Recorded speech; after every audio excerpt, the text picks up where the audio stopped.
الحمد لله نحمده ونستعينه ونستغفره ونؤمن به ونتوكل عليه ونعوذ بالله من شرور أنفسنا ومن سيئات أعمالنا من يهده الله فلا مضل له ومن يضلله فلا هادي له ونشهد أن لا إله إلا الله وحده لا شريك له ونشهد أن سيدنا ومولانا محمدا عبده ورسوله أما بعد فقد قال الله تعالى في كلامه المجيد أعوذ بالله من الشيطان الرجيم بسم الله الرحمن الرحيم لا تمدن عينيك إلى ما متعنا به أزواجا منهم زهرة الحياة الدنيا لنفتنهم فيه ورزق ربك خير وأبقى صدق الله العظيم وقال نبينا محمد صلى الله عليه وسلم الدنيا سجن المؤمن وجنة الكافر أو كما قال رسول الله صلى الله عليه وسلم۔ محترم حضرات اور میرے عزیز بھائیوں، اللہ تبارک و تعالیٰ نے ہم سب پر بڑا احسان فرمایا ہے کہ اللہ تبارک و تعالیٰ نے ہمیں اور آپ کو ایمان کی دولت سے سرفراز فرمایا اور اللہ کے رسول کا امتی بنایا، اور قرآن کی صورت میں ایک ایسی کتاب ہمیں عطا فرمائی جس میں رہتی دنیا کے لیے، ایمان والوں کے لیے ہدایت ہے، بلکہ سارے لوگوں کے لیے ہدایت ہے۔ اور اسی طرح سے اللہ تبارک و تعالیٰ نے حدیث نبوی کے ذریعے سے ہمیں ایک ایسا تحفہ عطا فرمایا ہے کہ قرآن و حدیث کی روشنی میں ہم اپنی اس دنیا کی محدود زندگی کو اگر اچھی طرح گزارنا چاہیں تو گزار سکتے ہیں۔ اللہ تبارک و تعالیٰ نے سارے انتظامات فرمائے ہیں، بہت اہمیت کے ساتھ اور بڑی قوت کے ساتھ اللہ تبارک و تعالیٰ نے اس کائنات میں بسنے والے انسانوں کے لیے، اور وہ جو اللہ کو مان لیں، اس کے رسول کو مان لیں، ان کے لیے بڑی واضح اور کہہ لیجیے بڑی صاف ستھری شریعت عطا فرمائی جس میں کسی قسم کی کوئی کمی نہیں ہے۔ انسان اپنی زندگی کے ہر موڑ پر رہنمائی حاصل کرنا چاہے تو اس سے رہنمائی حاصل کر سکتا ہے، اور نہ کرنا چاہے تو نہ کرنے والے کے لیے کوئی مسئلہ نہیں ہے۔ ہر ملک کے قانون ہوتے ہیں، جو لوگ قانون کو مانتے ہیں، اس پر عمل کرتے ہیں تو وہ اچھے شہری کہلاتے ہیں، اور ایسے بھی ہیں جو قانون کو نہیں مانتے ہیں، نہیں چلتے ہیں، اس کے خلاف کرتے ہیں، تو ان کے لیے سزائیں بھی مقرر ہیں، ان کی گرفت ہوتی ہے اللہ کی طرف سے۔ تو یہی حال ہماری اس دنیا کا ہے۔ اللہ تبارک و تعالیٰ نے اس دنیا کو بنایا ہے اور بڑا خوبصورت بنایا ہے، بڑا زیب و زینت والا بنایا ہے، اس کے اندر بڑی کشش رکھی۔ اس لیے اللہ تبارک و تعالیٰ نے، اللہ کے وسلم نے اس دنیا کی تعریف میں فرمایا کہ الدنیا خضر حلو، فرمایا کہ یہ دنیا جو ہے اس کی دو خصوصیتیں ہیں، ایک تو بڑی شیریں بھی ہے اور بڑی ہری بھری بھی ہے، یہ بڑی شاداب ہے۔ تو یہ دو چیزیں ایسی آپ نے مثال میں فرمائیں کہ دونوں کے اندر بڑی کشش پائی جاتی ہے۔ مٹھائی بڑی کشش کی چیز ہے کہ انسان کو ہر موقع پر اس کے منہ میں پانی آتا رہتا ہے مٹھائی کے لیے، کوئی بھی موقع ہو اچھی مٹھائی مل جائے، دکھ جائے تو اس کو بڑا مزہ آتا ہے، بڑی کشش مٹھاس کے اندر۔ اور یہی حال اللہ نے جو ہے ہریالی میں رکھا ہے کہ ہریالی میں اتنی کشش ہوتی ہے کہ انسان کو ہریالی نظر آئے، اچھا پارک ہو، اچھا خوبصورت باغ ہو تو کتنا اس کو اچھا لگتا ہے، مزہ آتا ہے۔ یہی فرمایا کہ یہی حال دنیا کا ہے۔ دنیا جو ہے بڑی پرکشش ہے، اس میں بڑی جاذبیت ہے، یہ انسان کو اپنی طرف مائل کرتی ہے، یہ اس کی خاصیت ہے، کھینچتی ہے اپنے آپ کو۔ لیکن اس کی حقیقت کیا ہے؟ اس کی حقیقت بڑی خراب ہے۔ یہ دنیا ہے تو بڑی اچھی، دیکھنے میں بڑی رونق والی اور بڑی اس کے اندر کشش ہے، لیکن بڑی بے وفا ہے یہ دنیا۔ یہ دنیا اتنی بے وفا ہے کہ آج تک کسی کے ساتھ اس نے وفاداری نہیں کی۔ اس لیے حضرت علی کا قول ہے، فرمایا کہ اے دنیا تو میرے سامنے چاہے جتنی سچ کے آ جا، سنور کے آ جا، میں تیرے جال میں پھنسنے والا نہیں۔ میں تیرے دھوکے میں آنے والا نہیں ہوں، اس لیے کہ یہ دنیا دھوکہ دیتی ہے، یہ چمک دھمک، یہ رونق، یہ ساری چیزیں انسان کو کھینچتی، وہیں پر انسان دھوکہ کھا جاتا ہے۔ اسی لیے فرمایا کہ یہ متاع الغرور ہے، دھوکے کا گھر ہے۔ یہاں پر انسان جو ہے اپنی نگاہوں سے دنیا کی چمک دھمک کو دیکھ کر کے دھوکہ کھا جاتا ہے، اور اسی دھوکے میں آ کر کے اس دنیا کے جال میں پھنس جاتا ہے۔ تو دنیا کی حقیقت کیا ہے؟ اللہ کی نگاہ میں کوئی حیثیت نہیں، اس دنیا کی کوئی حیثیت نہیں۔ اللہ کے نبی صلی اللہ علیہ وسلم نے فرمایا کہ اگر اس دنیا کی حیثیت اللہ کی نگاہ میں ایک مچھر کے پر کے برابر بھی ہوتی تو اللہ تعالیٰ کسی بھی کافر، مشرک اور اللہ کے نہ ماننے والے کو ایک گھونٹ پانی نہ دیتا۔ یہ حدیث میں فرمایا علیہ السلام۔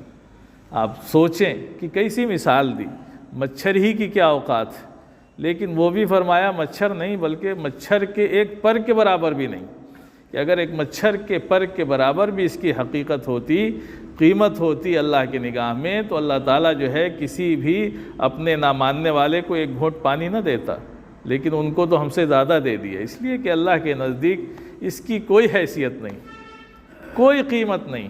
حدیث میں آتا ہے اللہ کے وسلم ایک بار صحابہ کے ساتھ جا رہے تھے، آپ کا گزر ہوا، ایک گھور تھا جہاں کوڑا پھینکا جاتا ہے، وہاں سے آپ گزرے تو ایک بکری کا بچہ مرا ہوا پڑا تھا۔ آپ نے دیکھا اس کو اور اس کا کان پکڑا اور اپنے صحابہ سے پوچھا کہ کوئی اس کو خریدے گا 1 درہم میں؟ تو صحابہ نے کہا علیہ وسلم، اس بکری کے مرے ہوئے بچے کو ہم فری میں نہیں لیں گے، آپ 1 درہم کی بات کر۔ اگر کوئی ہمیں فری میں بھی دے، کہے کہ اس کو لے لو، تو ہم کیا لیں گے؟ یہ تو بڑی بدبودار، یہ مر چکا ہے، اب اس کی کیا حیثیت ہے؟ تو اللہ کے وسلم نے فرمایا کہ دیکھو، اللہ کی نگاہ میں دنیا کی حقیقت اس سے بھی کم ہے، یعنی جتنا تمہاری نگاہ میں یہ بے حیثیت ہے، اس سے زیادہ اللہ کی نگاہ میں دنیا بے حیثیت ہے۔ تو دنیا کی کوئی قیمت نہیں، دنیا تو اللہ نے دی ہے برتنے کے لیے، استعمال کرنے کے لیے، تو دنیا میں رہ کر کے دنیا کو استعمال کرنا، اس سے شریعت نے نہیں روکا، بلکہ حدیث میں تو یہاں تک آتا ہے، اللہ کے وسلم نے فرمایا کہ اگر اللہ نے کسی کو نعمت دی ہے، مال سے نوازا ہے، اللہ نے اس کو جو ہے مالدار بنایا ہے، تو اس کے اوپر اس کی نعمتوں کا اثر ظاہر ہونا چاہیے، یعنی اچھی زندگی گزارے، اچھے کپڑے پہنے، اچھے کھانے کھائے، اچھی سواری استعمال کرے، اس سے منع نہیں کیا۔ لیکن اصل دنیا کیا ہے؟ دنیا اصل وہ ہے جو انسان کو دھوکہ دے، جو انسان کو غافل کر دے، اللہ کو بھلا کر کے صرف دنیا میں لگا دے، تو یہ دنیا ہے۔ اللہ کو یاد رکھ کر کے اگر کوئی ارب پتی بھی ہے، کروڑ پتی بھی ہے، سینکڑوں اس کی فیکٹریاں چل رہی، تو کیا پرواہ ہے؟ اللہ کو یاد رکھے ہوئے، اللہ کو نہیں بھولا تو کوئی بات نہیں، اللہ نہیں روکے گا آپ کو۔ لیکن اور اگر اس دنیا میں رہ کر کے اللہ کو بھول گئے تو یہ دنیا بڑی بے وفا ہے، یہ دنیا یہیں رہے گی، آپ کو جانا ہے، آپ کو یہاں سے چھوڑ کر کے جانا ہی جانا ہے، یہی اس دنیا کی حقیقت۔ ایک واقعہ، ایک حکایت لکھی حضرت عیسیٰ علیہ السلام کے بارے میں، کہ حضرت عیسیٰ علیہ السلام کہیں جا رہے تھے سفر پہ، تو ایک شخص ان کے ساتھ ہو لیا، کہا ہم بھی چلیں گے۔ آپ نے منع کیا، سمجھایا، کہا کہ بھائی ہم جا رہے ہیں، کام سے جا رہے ہیں، تم کیوں ہمارے ساتھ جاؤ؟ کہا نہیں ہم بھی چلیں گے۔ پیچھے لگ گیا ان کے، چلو بھائی، نہیں مان رہا تھا تو وہ بھی ساتھ ہو لیا، چلے۔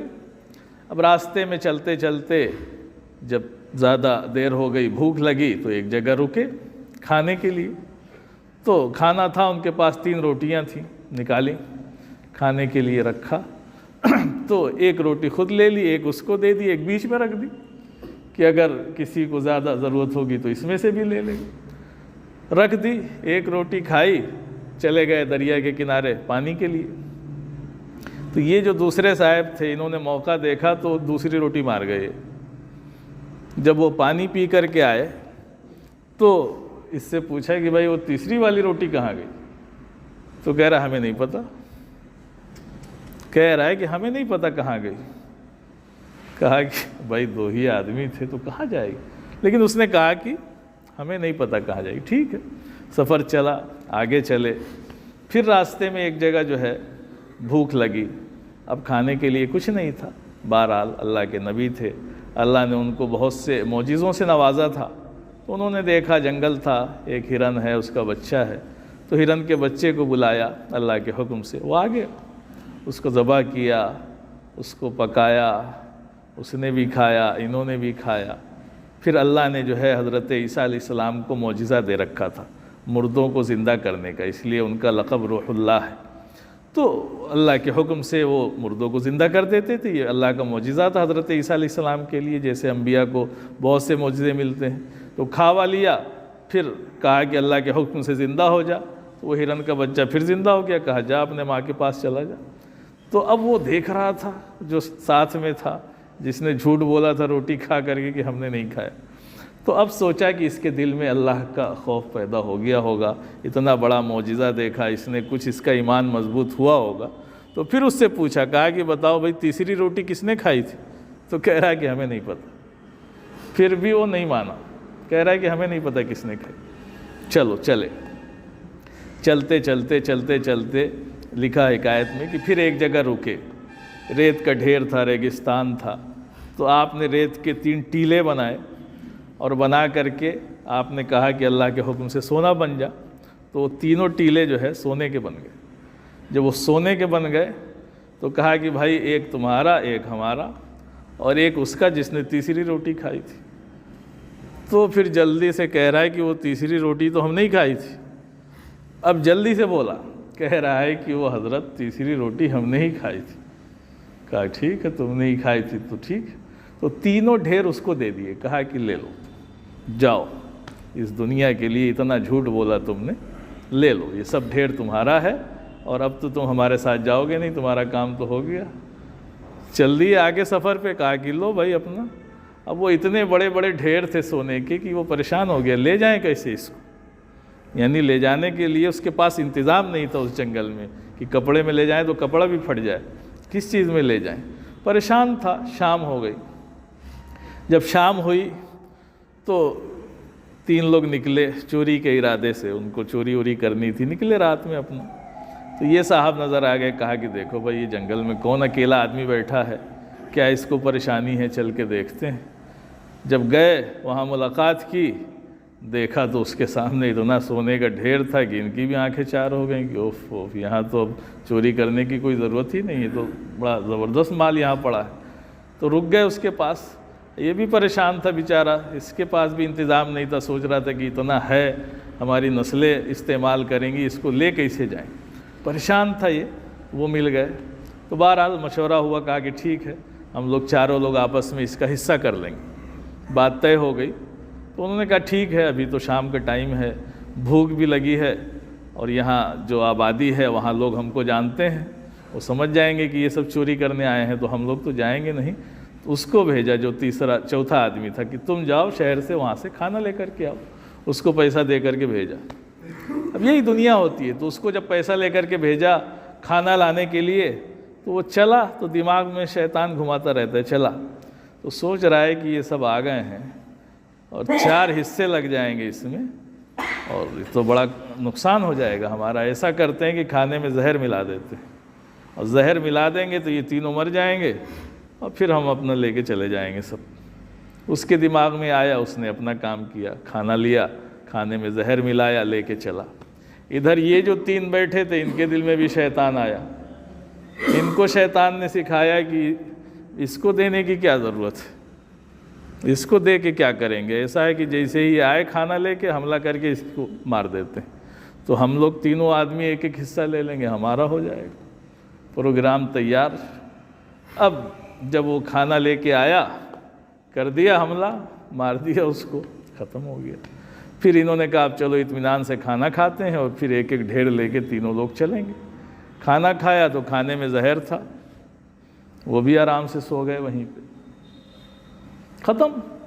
اب حضرت عیسیٰ علیہ السلام جب سفر سے واپس آئے تو آپ نے دیکھا کہ سونا جیسے دیا تھا ویسے کا ویسے ہی پڑا ہے، لیکن اس کے ارد گرد 4 لاشیں پڑی ہوئی، 4 لوگ مر گئے، یعنی دنیا تو یہیں رہ گئی، کسی کو نہیں ملی، اتنی یہ بے وفا ہے، کسی کی نہیں ہوتی ہے، لیکن اس کے چکر میں 4 لوگ مر گئے اور نہ جانے کتنے۔ یہی ہوتا ہے دنیا میں کہ دنیا کسی کی نہیں ہے، آج ہمارے جیب میں ہے، کل ان کے جیب میں ہے، پرسوں ان کے جیب میں ہے۔ بڑی بے حقیقت ہے دنیا، بڑی بے وفا ہے، اور ایسے ایسے واقعات لکھے ہیں دنیا کی بے وفائی، اور دنیا کی بے وفائی مطلب ہماری یہ جو ہم دنیا میں رہنے والے لوگ ہیں، اس دنیا کے لیے کیا نہیں کرتے ہیں، جھوٹ بولتے ہیں، حرام کماتے ہیں، سود لیتے ہیں، ہے نا، کسی کی جان لے لیتے ہیں، زمین پر قبضہ کرنے کے لیے جھوٹے کیس کر دیتے ہیں، کسی کی ہڑپ لیتے ہیں، لیکن کتنے دن لے کر کے رہو گے اس کو؟ یہ تمہاری جو دنیا تم دھوکے سے لے رہے ہو، کہاں جاؤ گے؟ ایسے ہی دیکھو، روز اخبار میں پڑھو کتنی لاشیں گری ہیں، ایک کھیت پہ لڑائی ہوئی اور سب مر گئے، کھیت تو وہیں رہ گیا، کسی کا نہیں ہوا، وہ نہ ان کا ہوا، نہ ان کا ہوا، نہ ان کا ہوا، وہ بھی مر کے چلے گئے، وہ بھی مر کے چلے گئے، وہ بھی مر کے چلے گئے، کھیت وہیں کا وہیں رہ گیا، کوئی فائدہ نہیں اٹھا پایا۔ تو یہ دنیا ایسے ہی ہے، دنیا کی حالت ایسی ہی ہے کہ اس دنیا کے لیے انسان سب کچھ کر بیٹھتا ہے، نہ جانے کیا کیا کر بیٹھتا ہے، کیسی کیسی حرکتیں کرتا ہے اس دنیا کے لیے، اللہ کو بھول بیٹھا ہے، اور سب کچھ کر رہا ہے انسان اس دنیا کے لیے، لیکن یہ دنیا کہاں ساتھ دینے والی ہے۔ ایک واقعہ یہی ہندوستان کا لکھا کہ ایک صاحب تھے بیچارے، سعودی میں رہتے تھے، چلے گئے، کماتے تھے، وہاں سے پیسہ بھیجتے تھے، گھر نہیں آتے تھے بیچارے، برسوں وہیں رہے، خوب کمایا، لوگ کہتے تھے کہ بھائی گھر آ جاؤ، کہتے نہیں ابھی جو ہے بچے ہمارے سیٹ ہو جائیں، تھوڑا سا بڑے ہو جائیں تب آئیں گے۔ وہ کمانے میں لگے رہے، خوب کمایا، پیسے بھیجے، لڑکے بڑے ہوئے، ان کے بچے بڑے ہو گئے، اور سب اپنا ٹھیک ٹھاک ہو گیا معاملہ۔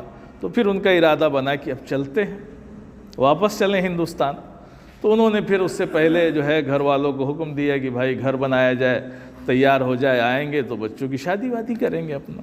تو خوب شاندار گھر ور بھی بنا۔ اس کے بعد بیچارے وہ وہاں سے چلے، اور لکھا کہ وہ ہندوستان پہنچنے سے پہلے ہی ان کو اٹیک آیا اور ختم ہو گئے، چلے گئے اس دنیا سے۔ اب حالت یہ لکھی کہ جب ان کا انتقال ہو گیا، پھر ان کو لایا گیا، اسپتال لے گئے، لیکن بہرحال وہ بچے نہیں، ختم ہو چکے تھے۔ اب اس کے بعد یہ ہوا کہ بھائی ان کا جنازہ جو ہے، تجہیز و تکفین جو ہے ہونی ہے، تو اسی گھر میں لے چلے، نیا گھر بنا تھا، بڑی تمنا سے انہوں نے گھر بنایا تھا، اس گھر سے ہی ان کا جنازہ اٹھے، کم سے کم نہیں رہ سکے تو ان کے جو لڑکے تھے وہ تیار نہیں ہوئے، کہا کہ نہیں، ابھی تو نیا گھر بنا ہے اور پہلے ہی اس میں جو ہے جنازہ جائے، تیار نہیں ہوئے۔ ان کی بیوی، سارے گاؤں محلے والے سمجھاتے رہے، کہا ان کے بچوں نے کہ نہیں یہ ہم نہیں ہونے دیں گے، ابھی نیا گھر بنا ہے اور پہلے ہی اس میں جو ہے جنازہ رکھا جائے، ہم تیار نہیں اس کے لیے۔ وہ تیار نہیں ہوئے، اور ان کو دوسری جگہ سے جہاں پہلے رہتے تھے وہاں سے جنازہ اٹھا۔ تو یہ دنیا ہے، نہ اولاد کسی کی، نہ بیوی کسی کی، نہ بچے کسی کے، تھوڑی دیر رو لیں گے، پریشان ہو لیں گے، بھول جائیں گے اپنی دنیا میں مست۔ آپ پڑے ہو اکیلے قبر میں، آپ ہی کو سب جھیلنا ہے وہاں پر۔ اسی لیے حدیث میں آتا ہے کہ جب بندہ اس دنیا سے جائے گا تو اللہ تعالیٰ پوچھے گا اس سے کیا کر کے آئے، تو کہے گا اللہ ہم کو آپ نے دنیا میں بھیجا تھا، اور جتنا ہم کو مال دیا تھا اس سے کئی گنا مال بڑھا کر کے ہم آئے، کئی گنا، بہت مال بڑھا کر کے آئے، آپ اجازت دیں تو ہم جاتے ہیں، لے کر کے سارا مال آ جاتے ہیں۔ تو اللہ تعالیٰ کہے گا کہ یہاں پہ وہ مال نہیں چلتا ہے، یہاں جو وہ مال بڑھا کے لاکھوں بینک میں جمع کر کے یا چھوڑ کے آئے ہو اپنے وارثوں کے لیے، وہ مال یہاں نہیں چلتا ہے۔ یہاں یہ بتاؤ کہ نیک اعمال کیا لے کر کے آئے ہو، جو سکہ وہاں چلتا ہے وہی سکہ چلے گا وہاں پر۔ تو یہ حالت ہے کہ اللہ تعالیٰ پھر اجازت تھوڑی دے گا آنے کی دنیا میں کہ آپ جاؤ اور پھر سے جا کر کے جو ہے وہاں پر، یا کوئی وہاں ضمانت ہوتی ہے کہ 1 لاکھ روپے دے کے ضمانت لے لو، یا وہاں کچھ نہیں، آنکھ بند، دنیا ختم دنیا۔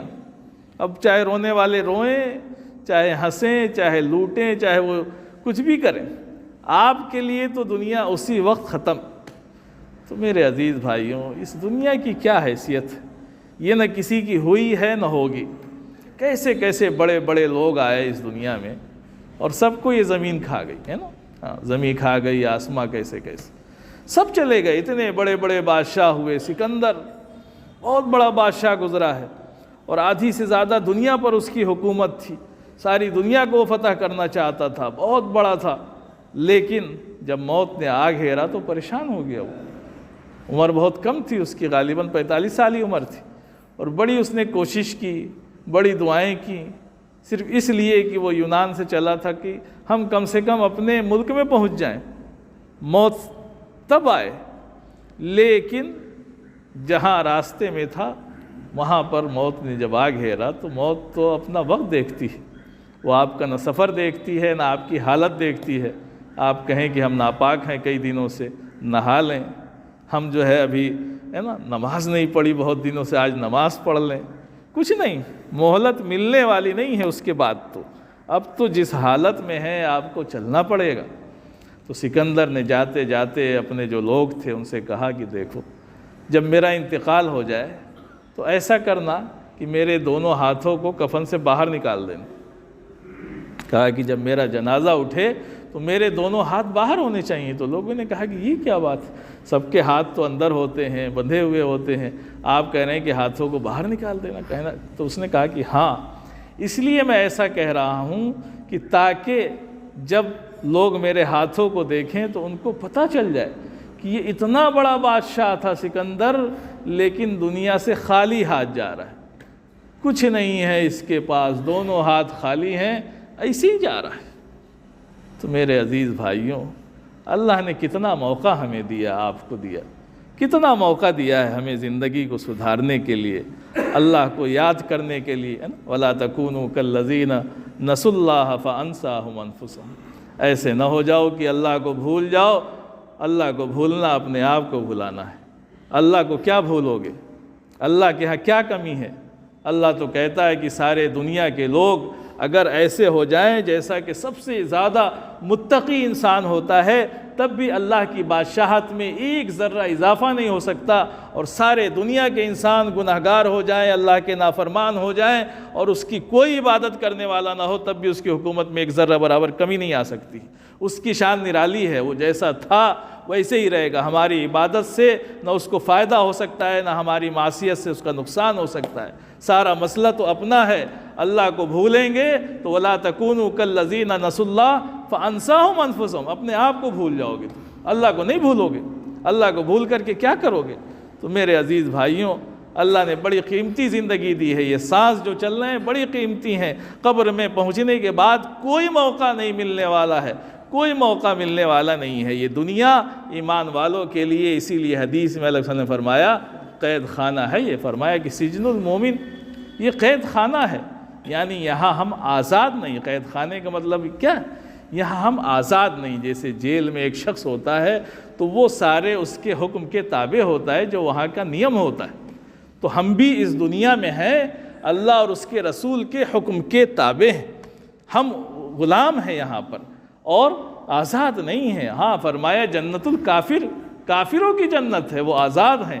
ہم تو نہ پیدا ہوئے اپنی مرضی سے، نہ مریں گے اپنی مرضی سے۔ اللہ نے ہمیں پیدا کیا اور وہی ہمیں مارے گا، وہی جلائے گا، یہ اللہ کا معاملہ ہے۔ تو ہمیں کیا کرنا ہے بھائی؟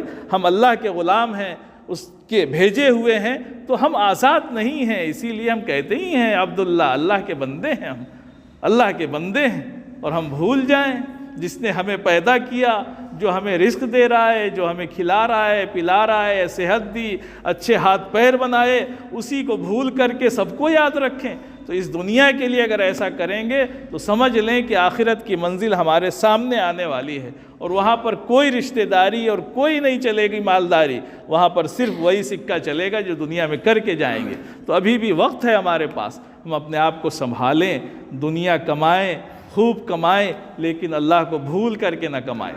اللہ کو یاد رکھیں، اپنے خالق کو، اپنے مالک کو، اپنے رازق کو، اپنا پیدا کرنے والے کو نہ بھولیں، اس کو یاد رکھیں تو ہماری دنیا بھی اچھی ہو جائے گی۔ اسی لیے دعا سکھائی، سب سے زیادہ جامع دعا جو اللہ صلی اللہ علیہ وسلم سب سے زیادہ مانگتے تھے، اللہم ربنا آتنا فی الدنیا حسنہ وفی الآخرۃ حسنہ وقنا عذاب النار۔ اے اللہ ہماری دنیا کی زندگی بھی اچھی بنا، بہتر بنا، اور آخرت کی زندگی بھی بہتر بنا دے، اور ہمیں جہنم کے آگ سے بچا لے۔ تو ہم بھی دعا مانگیں، اور صرف دعا ہی نہ مانگیں بلکہ عمل کر کے اس پر دکھائیں اللہ کو راضی کریں۔ اللہ راضی ہو گیا تو سارے ہمارے کام بن جائیں گے، اور اگر اللہ راضی نہیں ہوا تو ہمارا نقصان ہی نقصان ہوگا۔ اللہ تبارک و تعالی ہم سب کو کہنے سننے سے زیادہ عمل کی توفیق عطا فرمائے۔ بھائیو ایک اعلان سن لیں، 18